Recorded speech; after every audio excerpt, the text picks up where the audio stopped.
Good afternoon. I'm so glad you're here. I'm Christy Kocher, as Ryan mentioned, a coach and therapist, and I just want to welcome you to today's talk on the power of positive psychology, the pleasant, good, and meaningful life. So please feel free to turn on your camera and join us. Don't worry about your hair being perfect. If you're eating food, that's all fine. We just love to see your faces and get to connect. This is going to be an interactive and more conversational styled talk today, and there'll be room for questions and comments as we go. So please feel free to contribute and be a part of the community here. For those of you who are joining us virtually online, in the chat, I've put a link for the slides for this presentation. So it's shareable and open, so please feel free to click on that and be able to use the slides as you go, or to use them after the talk as a reference point that you can share with yourself and your loved ones. I'm thrilled to be with you here today, so please feel free to settle in wherever you are, get some water if you need it or a snack, get comfy in your chair, take a couple deep, few relaxing breaths, and we're going to go ahead and get started shortly.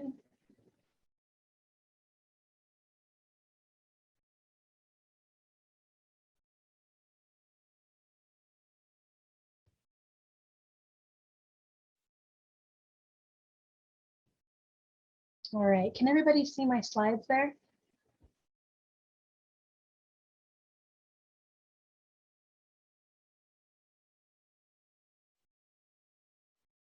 Okay. Ryan, can you guys see me there? Awesome. All right, we'll go ahead and get started. So the power of positive psychology, a pleasant, good, and meaningful life. So as I mentioned before, I'm Christy Kocher. I'm the owner and coach of Christy Kocher Coaching and Consulting, and also a licensed marriage and family therapist in the state of California. So what I love to do in my life's work is empowering professionals through coaching to declutter their lives and minds. We are so busy these days, and there are so many different ways that we have to deal with pressure and demands on our time, and it's easy to get lost in all of that. So I help people get down to the basics of what's important, the fundamentals, and also creating a better work-life integration. That means being at work when we're at work and being at home when we're at home, or when we're at church, just being at church and being present, whatever we're doing. It's harder these days, especially with everything being virtual. The lines are blurred of one environment to another. And so having these techniques and tips can really help people stay present. And also prioritizing people's needs with confidence and self-compassion. Again, I think when we're under a lot of stress and demand, it becomes really easy to put ourselves last. I'll get to it later. I'll take that shower tomorrow. I'll get to that dentist appointment next week. But it's hard for us to keep going if we're not really investing in taking care of ourselves. So we definitely explore that. And then I also love to help people with financial literacy around fundamental concepts like FIRE techniques or financial independence, retiring early. It's just another way of taking care of ourselves and dealing with our modern stressors. And lastly, I help professionals manage burnout with self-protective practices, and particularly fellow clinicians, of how they can continue to give back and serve, as well as emergency responders and professionals and entrepreneurs in general. How do we keep going to pursue our dreams without burning out? So that's a little bit about my background and what I do. Let's get started. So what is positive psychology? I know this term gets thrown around. Maybe you've heard of it, maybe you haven't, but I'd love for people to unmute yourself and just tell me what comes to mind for you when you hear positive psychology. What does that mean? Can you share a few words? Who'd like to go first?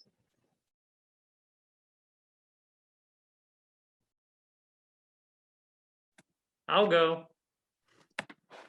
Okay, so traditionally psychology focuses a lot on problems and what's and well, we'll just leave it at that. And so positive psychology wants us to look at a little more, well, what is health? What is psychological health? That kind of thing. That's what comes to my mind. Absolutely, that's so true. So much in our mental health care is based on solving problems. But what positive psychology does really well is it focuses on thriving. How do we as humans get the most out of our lives? So we've got some definitions here. So positive psychology is a scientific study of what makes life worth living for individuals and society. What positive psychology is doing is examining how to improve the quality of life and well-being for people to help them thrive. So just like Ryan was mentioning, a lot of psychology is about helping people survive, right? Dealing with problems, getting to well-being. Positive psychology is all about that next step, about how do we get people from surviving to thriving and doing really well. It's the reason it's one of my passions is working with concepts of positive psychology to really get people to their ideal state and to really maximize the entire holistic human experience. We are not our problems. We are also all of the wonderful things that humans can be, and I'd love to celebrate that. So it's a really important field, and it's really blossoming, especially in the last decade or so, as psychology and mental health is becoming more aware of and advocating for thriving and well-being. So happiness has got a lot of different definitions. And if I asked all of you what happiness meant, you'd probably all come up with a totally different concept, right? It's very individual. But the research in the field of positive psychology have come up with some really fascinating results. And one of those theories is by Martin Siegelman. And he looks at happiness in 3 chunks. He says, if you want to be happy in life and you want to have this meaningful, rich, fulfilling life, you need 3 pieces. So we've got the pleasant life, which is all about the simple pleasures of our existence. We've got the good life, which is about being in alignment with our strengths and our values and making that a lived day-to-day practice. And the meaningful life. Those are the ways that we create meaning in our day-to-day existence and how we're contributing not only to ourselves, but to others and the community around us. So there are very specific research articles that go into this, but this has really been Martin Siegelman's life work. And things like this have been discussed since the time of Aristotle. And this is just one particular look of modern happiness. So let's get into the pleasant life. So the pleasant life is just as it sounds. It is about pleasure, fun, joy, and comfort. We experience this through sensations, thrills, enjoyment, excitement, body experiences, all those aspects of being human. So I imagine for each one of you, this is going to look really different. You might have some similarities too. For me, this is a hot cup of tea, chocolate, sushi, fuzzy blankets, stand-up comedy, standing outside when it's just freshly rained, right? It's all of these little wonderful moments that we are fortunate enough to get to experience as humans. Now, what does our brain typically do with all these experiences? It goes, yeah, that piece of chocolate was really yummy. Okay, what's next, right? Our brains are these wonderful problem-solving mechanisms, but because they're problem-solving mechanisms, it just wants to focus on the next thing. What's the next thing I have to do to survive? What's the next problem I have to solve? What's the next obstacle I have to get over? And that's fantastic because it means our brains are doing a wonderful job of helping us survive, right? That's our self-preservation mechanism kicking in, keeping us going. But it's like having a filter at the beach. If all the positive stuff are the small grains of sand, it's all just going to fall through. And the problems are like the rocks. They're what sticks up top, right? And so that's what we end up dealing with. Now, a way to harness this positivity is through a concept called psychological savoring. So what is that? What does that mean? Savoring is like we would do when we're eating a good meal, right? When you've sat down and you've got that plate or bowl in front of you, you're looking at it, it looks fantastic. You are smelling it, you're taking in the aroma. Maybe you're stacking up the food on your spoon, you're just enjoying the presentation. And then what do? Do you just put it in your mouth and swallow it as fast as you can? No. Savoring is about letting that flavor and texture linger and really enjoying it.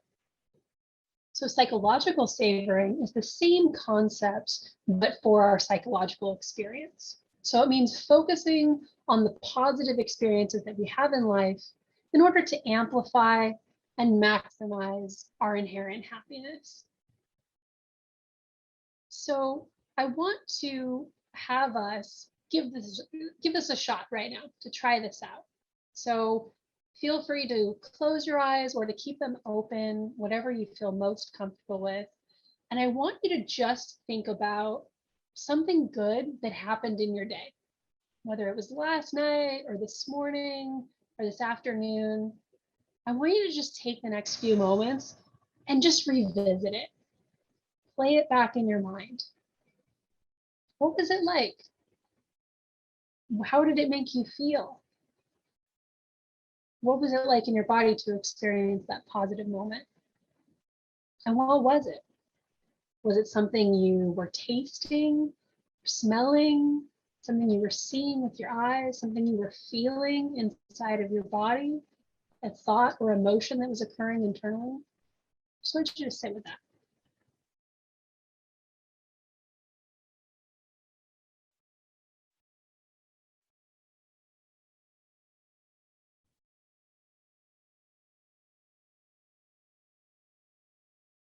So whenever you're ready now, I want you to come back into this present moment and come back into the room.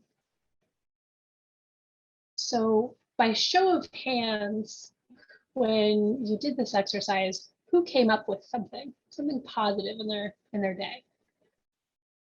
Who came up with something? Ryan came up with something, Kathleen came up with something. Wonderful. So I want you to think about, what did it feel like to be able to go back and visit that positive moment? Did you notice a mood boost? What was it like for you internally? Did anybody have a mood boost? Did anybody feel like a little endorphin hit and go, oh yeah, that was yummy? Did anybody get that? Yeah, I see Susan, you're nodding your head. Yeah, maybe a little bit. Maybe it was really subtle, right? Sometimes these things aren't super obvious. They're subtle. Yeah, absolutely. So this is a trick and technique that we can do to help give ourselves a little bit of a boost. And this can work well if we're in a good mood. It can work well if we're struggling. It's just a way of tapping into our own natural potential to boost our experience in life. So does anybody have any questions about that, comments or feedback? What was that like?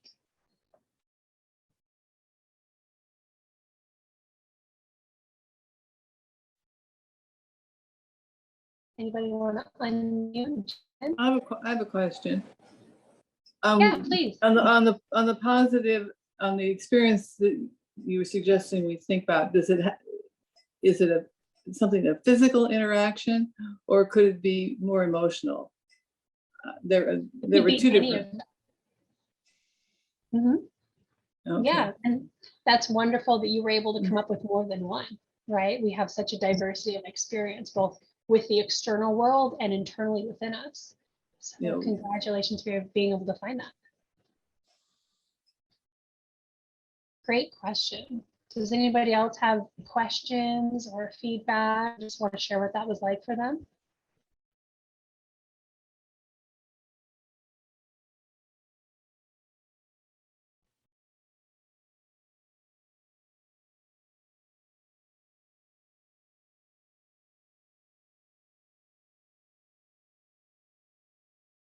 Okay, well, feel free to jump in anytime. So the pleasant life, this idea of pursuing pleasure, right, in any way that suits for you, is wonderful. It's technically classified as a hedonic pursuit, right? It's a little hedonistic. It's kind of just for the sake of itself. which is valuable and useful in its own right. But when we look at the greater research around happiness, we find that pursuing the pleasant life doesn't really increase our life satisfaction, not in a way that's significant and sustainable over time. So the pleasant life are like these little nice hits of experience, but they're not really the thing that brings us happiness in the long haul. So for long-term happiness, we're going to look at the good life and the meaningful life. So let's explore those. The good life. So what this means is you are shaping your work, your volunteering, your love and relationships and friendships, your leisure and recreation, and maybe also your parenting or your community involvement around your strengths and your values. So this is where that alignment piece comes in. If donating your time to a particular social justice cause is really meaningful to you, doing that and involving that in your life's work gives you that good life because you are spending time in a way that is ideal and engaging for you. Or if you love knitting and you get some regular knitting time every week, this is a way of living the good life because you're doing the things that give you enjoyment and engagement. So what this looks like is personal growth, personal development, and personal excellence. So you can think of good life like good work. You are putting your energy into things that develop and change over time and contribute to your growth and your enjoyment. So some things that we do in life feel very pleasant and they go quickly, right? When I'm dancing, I love it and time just slips away and I'm totally in the moment and completely happy. I don't need anything else to enjoy that current moment.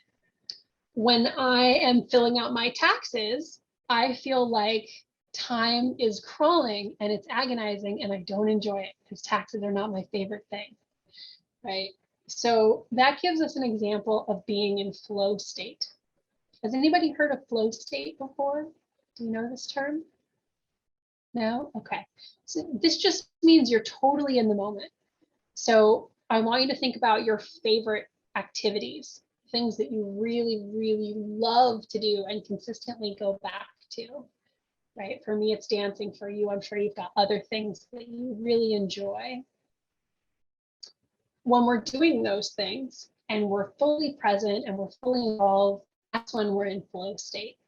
We are in a state of complete immersion and we're kind of just a happy pea in a pod and we could just keep doing that thing all day long and we don't need anything else to feel enjoyment.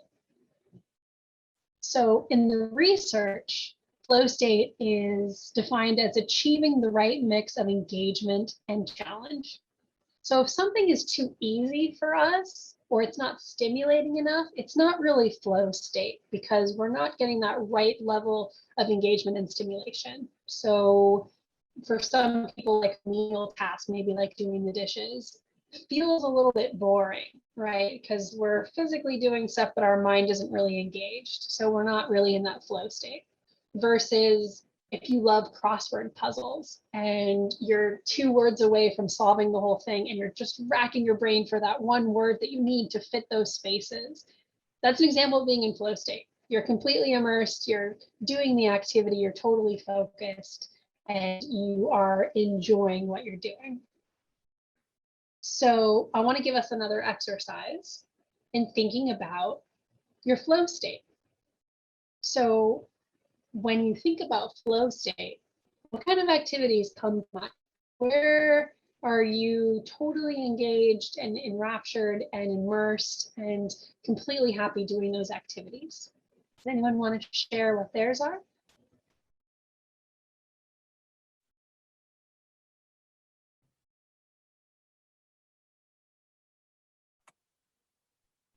Making music. That's mine. Awesome. Yes. Instruments, mixing board, what kind of particular music production?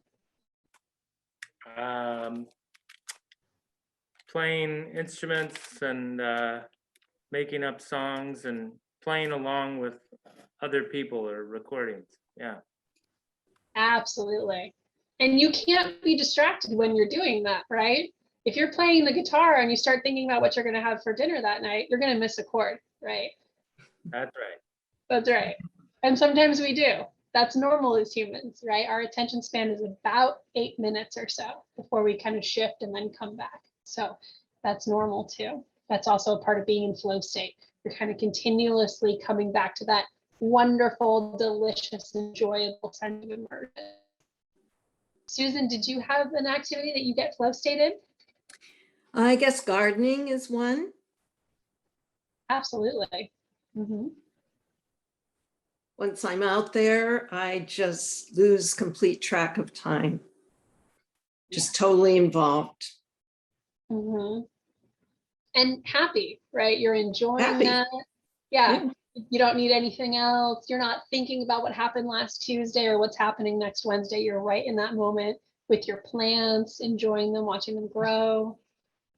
Yeah.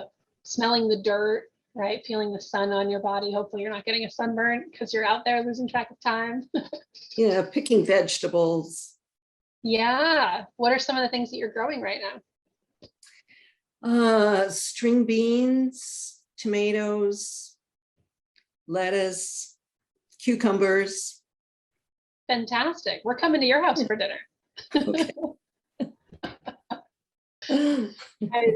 That's wonderful. And we have such an advantage in life when we can explore and understand what those immersion things are for us, because life inevitably is going to have ups and downs, right? We're going to have good days, we're going to have bad days, we're going to have terrible days. And when we know that we have these wonderful recreational hobbies and things we enjoy, we can always return back to them, and we can count on that flow state to engage us and give us kind of a buoy when things are rough. Wonderful. Does anybody else have any flow state activities that they like and they want to share, or that they think might be a flow state activity that maybe they need to try?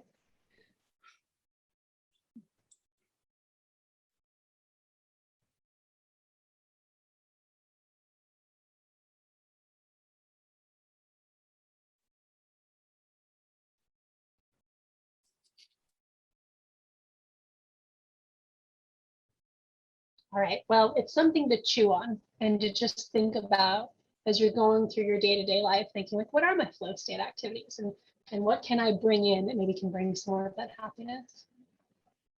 So when we're in flow, this is what's called a eudaimonic pursuit. So we have the hedonistic pursuit, right? Just kind of pleasure for the sake of pleasure. A eudaimonic pursuit means we're pursuing something that enriches us on a deeper level. It's going underneath the superficial to the next level of experience. So kind of like what you mentioned, Susan, that when you're in the garden, you're happy, you're engaged, you're captivated, you don't need anything else. And I imagine you feel a wonderful sense of accomplishment and fulfillment and feeling encouraged when your plants grow. Right? So you're getting that engagement on a deeper level, a little bit deeper than maybe having that piece of chocolate, which would be more of our hedonistic life, which is necessary and essential. Don't get rid of those pleasures. We're just saying add on a deeper layer to it. All right, any questions or thoughts about the good life before we move to the meaningful life? Okay, we'll move on. The meaningful life. So humans are meaning-seeking and meaning-creating creatures, right? In our DNA, in our essence of who we are as people, we need to make meaning, and we need to be a part of community. We're inherently social. That looks really different for everybody, right? You've got like kind of your introverts and your extroverts, and people like different amounts of people and community, but ultimately we all need some of it.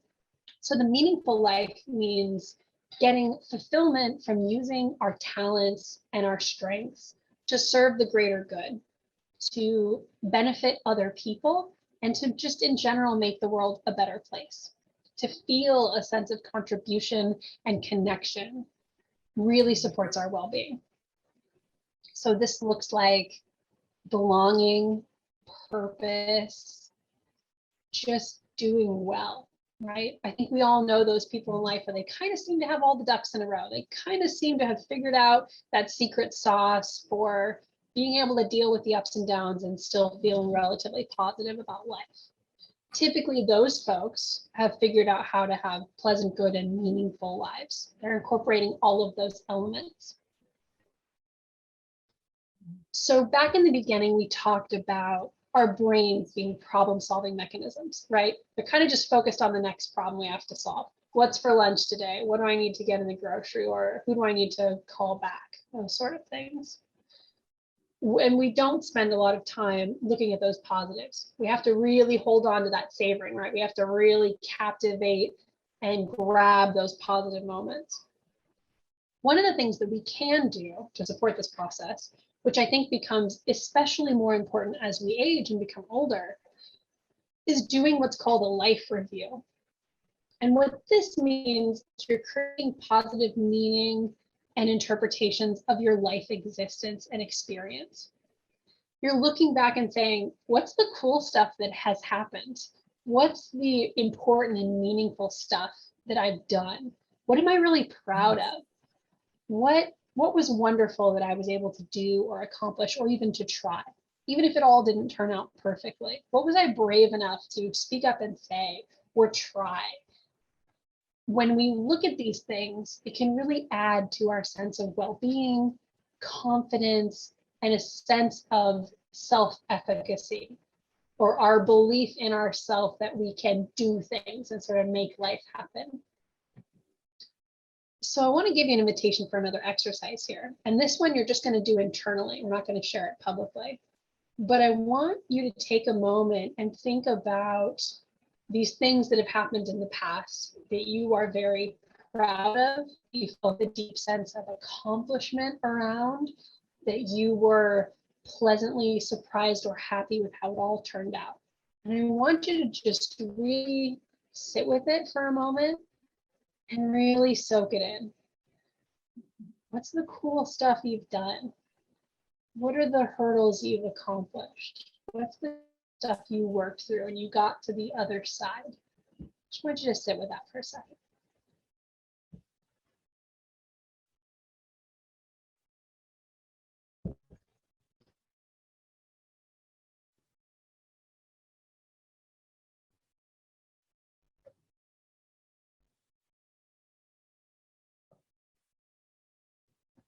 All right, as you're thinking about that wonderful stuff, those great experiences, those enriching, fulfilling, wonderful moments, I want you to come back in the room and take a little before and after. Thinking about how you felt before we talked about the life review, and now reflecting how you're feeling afterwards. Is anybody noticing a shift in their before and their after? Yeah, I'm seeing some nodding heads. Yeah. Are you feeling an increase in your mood, feeling a little bit more positive than you were feeling before? Yeah. Seeing some head nods. Mm-hmm. When was the last time you thought about that stuff? Had it been a while? Yeah. Yeah. We have these amazing super brains that allow us to remember so much over our life. And when we're in the day-to-day, we kind of forget, right? We're just focusing on those day-to-day moments and issues. We forget, oh, wow, I did all this cool stuff. I had all these neat moments in my life. And our ability to remember that and to tap back into it is so powerful. It's like an instant mood boost whenever we need it. So making that a part of your process can also help us to be more resilient, especially when things are challenging, right? One of my favorite rituals is when I'm waking up in the morning, I'm thinking about things that I feel gratitude for. What are the things in my life that are going well, that are supporting me, that are fueling me? When I wake up and I can open the windows and the sky is clear because there's no smoke from a fire, right? Or I have running water, or there are parts of my body that feel safe and comfortable and healthy. And at the end of the I like to think about what went really well today. What was something that I accomplished, something I was proud of, something I got off that list that had been lingering there for a while, or a moment I was nice to somebody, or I had a nice conversation, or I had a tasty bagel at breakfast, or whatever those things are. Even some of the things that we tried that didn't necessarily go well, at least we had the courage and the fortitude to give it a shot. So when we're reflecting on these events, there's a lot of research that shows that we can really bolster our positivity, stabilize our mood, and help us to feel energy and motivation to keep moving forward. So these are really, really powerful tools. And having this meaningful life, having these life reviews, thinking about our successes and what we feel gratitude for, that's also a eudaimonic pursuit, right? It's also that deeper level of pursuing happiness that increases our life satisfaction over time. Look at the research. So these are really powerful tools. I'd love to know your questions, your thoughts, your comments of all these concepts we've been talking about so far. What's coming up for you? Is there anything that I shared that doesn't make any sense or you want some clarity around? What are your questions and thoughts so far? I like the positive way that you provided to look back over life, for instance, because sometimes looking back, there are things that I wish I had done better instead of looking at the positive that I did. And I'm really going to use this. Awesome. For those Absolutely. moments. I'm so glad you shared that because I think that's such a universal human experience. And it's really going back to that preservation mechanism, that problem-solving brain. It's like, well, if I can learn from my past mistakes, I won't make them again. And so survival will be better for me moving forward. So our brains are giving us this really cool gift of information, right? And of learning and of constructive feedback. But sometimes we have to just say, you know what, brain, I love you, I appreciate you, but that goes in the corner. Right now, I'm refueling my tank on what is good. Because it's easy for those parts of sand, right? Those small things to just slip through our fingers. We really have to be intentional about holding on to them. And it's cool that we do because it's such a powerful mechanism. It's like, wow, I really am powerful and strong and talented and bold and empowered. I've done all of these cool things. And I might be struggling with something right now, but if I know I have all these cool talents, it's going to motivate me to continue moving forward, to push through when it's tough. Kathleen. I was concerned about the fulfillment part of contributing to the greater good if you have physical limitations or health issues that don't permit you to participate. Absolutely. Absolutely. And I think that is a real and legitimate concern for a lot of people. And I think what folks have found to be helpful is we really have to redefine and change how we view contribution. You know, when we are younger or in a state of better health, we might have, I don't know, baked cookies for a bake sale and gone down and helped to sell them, right? But if you're having a back issue or you're having a mobility issue or you're in pain or you're dealing with medical stuff, it's not as easy to just go and bake the cookies and go down to the bake sale, right? Sometimes we have to really reinterpret what it means to contribute.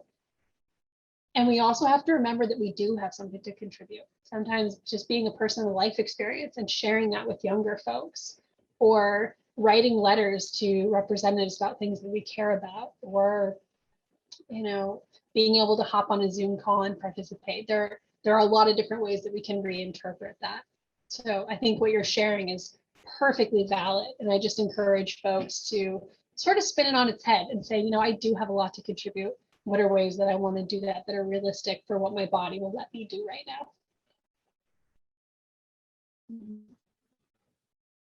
Any other thoughts or comments before we move on? I just wanted to say that by reflecting on on these sort of proud accomplishments, it makes me think about that I would probably you know, I would probably think of some of the same things that I just thought of now if I were at the end of my life and sort of on my deathbed. And that makes me think about the types of things that I want to be giving my time and attention to going forward. so that I feel like I have this wonderful, resplendent bouquet of great things that I feel good about, that I can look back on, as opposed to having to search hard for them. Absolutely, that's a really wonderful insight. And it can be so valuable for people to do this life review at any time of their life. When they're younger and thinking about what do I want to move and change as I'm going forward, and as they're older, of saying, you know, there's actually a lot of rich, purposeful meaning in my life that maybe I had overlooked a little bit. In the therapy world, when we look at the research around this very particular technique of life review, there's a lot of positive result that comes out of it.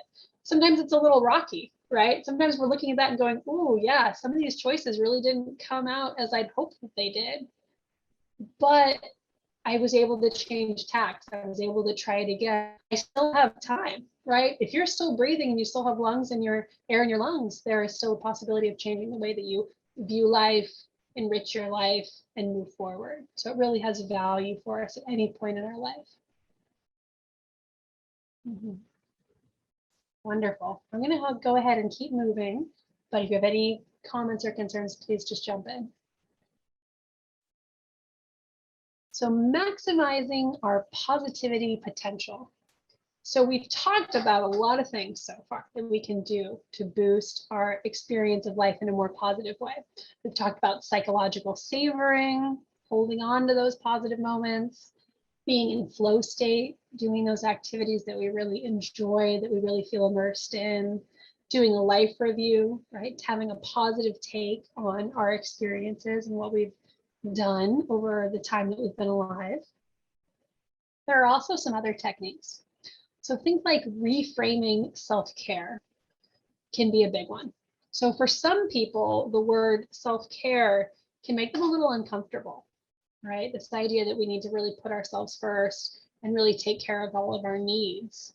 Some people feel like that can be a little selfish, right? Or maybe they feel a little bit uncomfortable with that. What we're finding, especially in the recent research, is that this is actually one of the most essential things we can do, not only for our well-being, but for the well-being of other people. You know, when I'm working as a coach, when I'm working as a therapist, if I'm not taking care of myself and nurturing myself, I'm not going to show up with anything for those folks, right? They're going to be coming to me with their concerns and wanting to learn strategies and techniques. I'm going to be like, I'm tired. I don't know. I don't care, right? That's not helping anybody. And I think that is the same for no matter what you're doing. If you are volunteering, if you are serving on a board, if you are working, if you are retired and working on community projects, right? If you are a support to your family members, if you engage in hobbies and recreational activities in community, those are a bunch of different ways of giving back. But if we're not nurturing ourselves, we don't show up with our best selves, and we kind of miss out on that experience, not only for ourselves, but for other people. So we're reframing self-care as self-preservation. We're going to take care of ourselves, we can take care of other people and give back, which really ties into that meaningful life. We can't contribute to other people if we're drawing from an empty cup for ourselves. So that's really important. We also want to think about creating a robust wheel of self-care with various spokes for different parts of your life. So we've all probably seen a bicycle or ridden a bicycle wheel, right? You can imagine it in your head. There's the rubber wheel, and then there's the multiple spokes that go out from the hub. For self-care, you are that hub. You are the center of your universe, right? You are running the show. And when we add spokes, it gives us resiliency, so that if one of those spokes go out, the wheel still continues to turn. So we want to think about creating diversity in how we take care of ourselves, right? We want to think about physical health, mental health, emotional health, spiritual health, financial health, recreational health, community and social health, our growth and development, that intellectual health, right? So many different spokes on the wheel. And we really want to think about that when we're planning, how am I going to bring in happiness and joy and stability and resiliency into my life? Am I tapping into all of those spokes? And if I'm not, can I add that in? Is that something that I need to put in as a weekly practice? Is this something I need to explore in coaching? Is this something I want to explore in therapy? Right? How do you pad your wheel of self-care so it's as built up as possible? And part of this can also be recognizing and highlighting your successes. Sometimes we are doing a great job and we don't even notice, right? We're again so focused on solving those problems or what's coming next. We're not thinking about, oh, you know, like I got into bed and read a book last night and that felt really nourishing and good. And it helped me get to sleep earlier. And I woke up feeling better. That's a wonderful point of self-care. Or, you know what, I'm feeling kind of lonely these days. And so I made a Zoom appointment with a friend and we had a virtual lunch together so that I could get some social needs met to address maybe the loneliness that's coming up for so many of us these days. It's all those little things and really putting that on the forefront of your mind as you're building and constructing your life. How am I taking care of all those needs? And if I've come up to a roadblock, how am I reaching out for support and help to meet those needs? You know, we're not islands. We're not meant to solve all these problems by ourselves. This is why we're social creatures. This is in community to be able to reach out and build resources that way. So just reminding ourselves we don't have to do it all by ourselves. Thoughts, comments, questions about ways to maximize your positivity potential? What are your reactions and responses to this?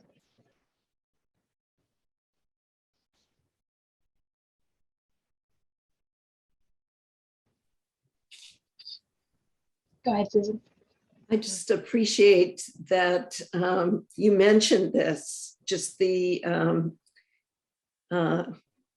urge to take those few minutes and really think about what you're doing in each sphere and realizing that you're doing pretty well, but you're just not putting it together and realizing that the good that you're doing, the happiness that you're getting from doing these things, but you just didn't sit down and really look at it. Absolutely. And I think it's harder to do this when you're dealing with illness, when you're dealing with pain, when you're dealing with injury, when you're dealing with distress, right? Because our brain wants to focus on that to try and problem solve. It's saying, ouch, this hurts, how do we fix it?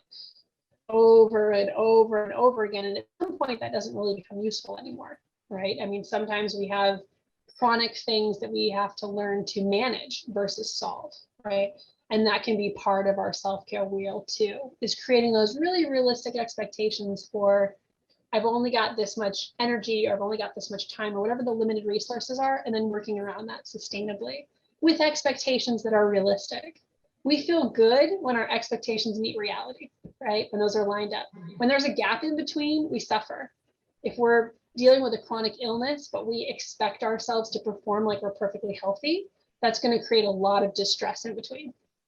So that's where that self-compassion piece comes in, of saying, you know what, I've got some physical limitations right now, or I've got some pain or something that I'm managing. So it might look a little bit different, but I can still work with this. Just going to be realistic and gentle about it.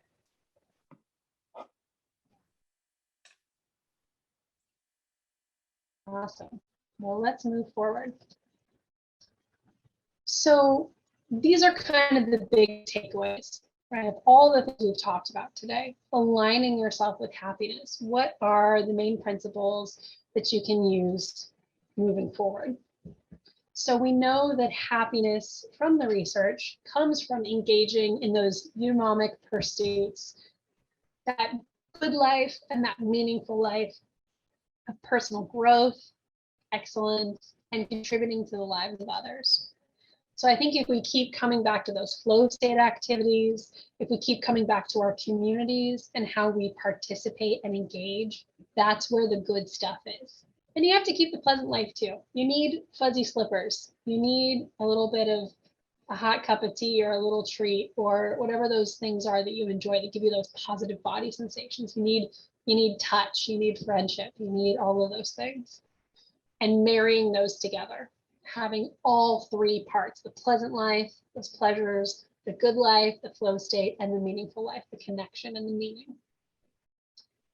And I think it's also really important to mention that even in the research, we can show that happiness can happen without being cheery or having pleasure. I know this is weird. When I read that, I was like, I don't know about this. I don't know about this research. But it's true. Happiness can really look very, very different for each one of us. And some people might have a very bubbly, sunny disposition, right? And that's how they experience happiness in the world. And some people might have a more reserved or more muted emotional presentation, but they can still experience happiness and joy in life. Because we're looking at that good life, those deeper activities, because we're looking at meaning and connection, we can still get joy even when we're not in the best mood. And that's actually one of the healthy ways that we can continue to have resiliency as we're going through challenges, coming back to those more meaningful activities and people and connection. Our happiness also comes from honoring our full range of emotions. So there can be a lot in the world that's called toxic positivity. And what I mean by this is kind of sunshine and happiness and rainbows no matter what. And don't worry about it, be happy and look on the bright side, and it could be so much worse, right? I think for a lot of people, this comes from a really well-intentioned place. But if we're not honoring our full spectrum of emotion, the good, bad, and the ugly, we really can't be happy. Because if we're not dealing with that stuff, it sits and it festers and it causes issues. So cultivating happiness is acknowledging joy, sadness, excitement, disappointment, anxiety, loneliness, reaching for things that we want, getting them or not getting them, maybe disappointment, right? That really seeing our full human experience is what allows us to process and enjoy the whole human perspective of being alive. Not just trying to stay in that little lane of I'm fine and everything's great and I'm happy, right? Thoughts, comments, reactions? What's coming up for you as we're going over ways to align yourself with happiness?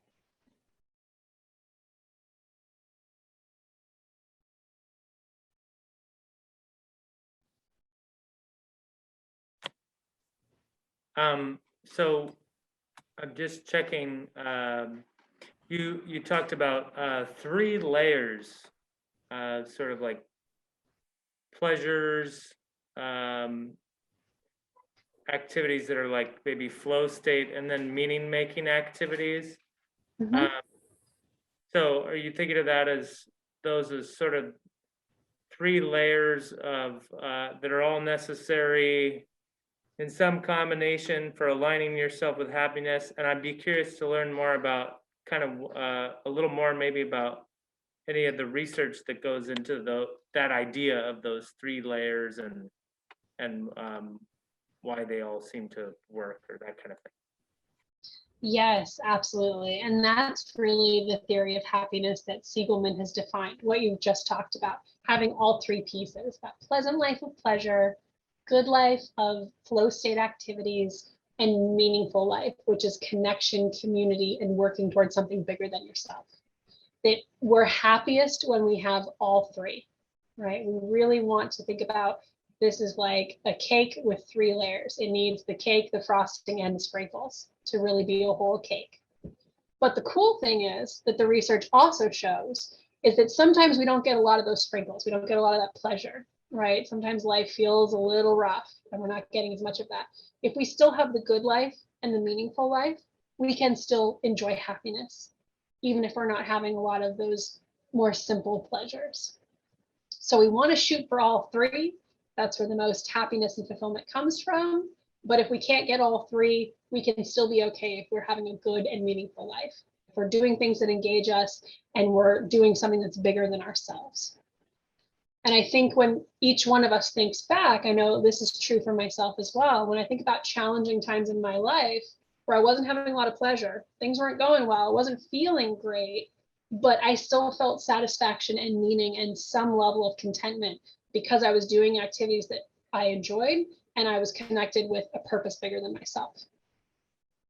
So aim for 3, but we can still be okay with 2. It's a really good question, Ryan. Any other thoughts, any other reactions, any other burning questions, anything that didn't make sense?